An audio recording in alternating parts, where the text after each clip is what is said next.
હાલમાં સરકાર દ્વારા ટેકાના ભાવે ખેડૂતો પાસેથી ખેડૂત દીઠ 70 મણ મગફળી ખરીદવામાં આવે છે। કોંગ્રેસે એવી માંગણી કરી છે કે ખેડૂતો પાસેથી 70ના બદલે 300 મણ મગફળી ખરીદવામાં આવે। ખેડૂતોની આ માંગણી સરકાર સુધી પહોંચાડવા માટે આજે બુધવારે સવારે જામનગર તાલુકા કોંગ્રેસ સમિતિના નેજા હેઠળ વિશાળ ગાડા રેલી યોજવામાં આવી હતી અને આ રેલીના સમાપન પ્રસંગે કોંગ્રેસ દ્વારા જિલ્લા ખેતીવાડી અધિકારીને આવેદનપત્ર આપવામાં આવ્યું છે। કોંગ્રેસના આ કાર્યક્રમમાં જિલ્લા કોંગ્રેસના અધ્યક્ષ મનોજભાઈ કથિરિયા, અગ્રણી કાસમભાઈ ખફી અને જામનગર તાલુકા કોંગ્રેસના પ્રમુખ ઇકબાલભાઈ સુમરા વગેરે જોડાયા હતા।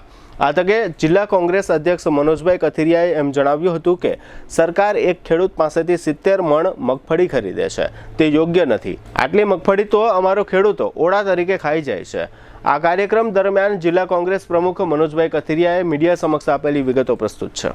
આજ રોજ અમે ખેડૂતોની વેદના, ખેડૂતોના દુઃખ સરકાર સુધી પહોંચાડવા માટે અમે ગાડા લઈ અને સરકારને દેખાઈ આવે અને સરકારના આંખે જે પાટા બાંધ્યા છે એ પાટા ઉતરે એના માટે અમે ગાડા લઈને આવ્યા છીએ કે આજે સરકારે જે કીધું છે કે 70 મણ મગફળી અમે ટેકાના ભાવે લેશી, તો પટેલ અને ખેડૂતો અને તમામ વર્ણ લોકો 70 મણની તો ખાલા એ ઓરા ખાઈ જાય છે, તો સરકાર શું લેશે? અને 70 મણ મગફળી અમે યાર્ડે લઈને જાય તો યાર્ડના ભાડા અમારા નથી નીકળતા।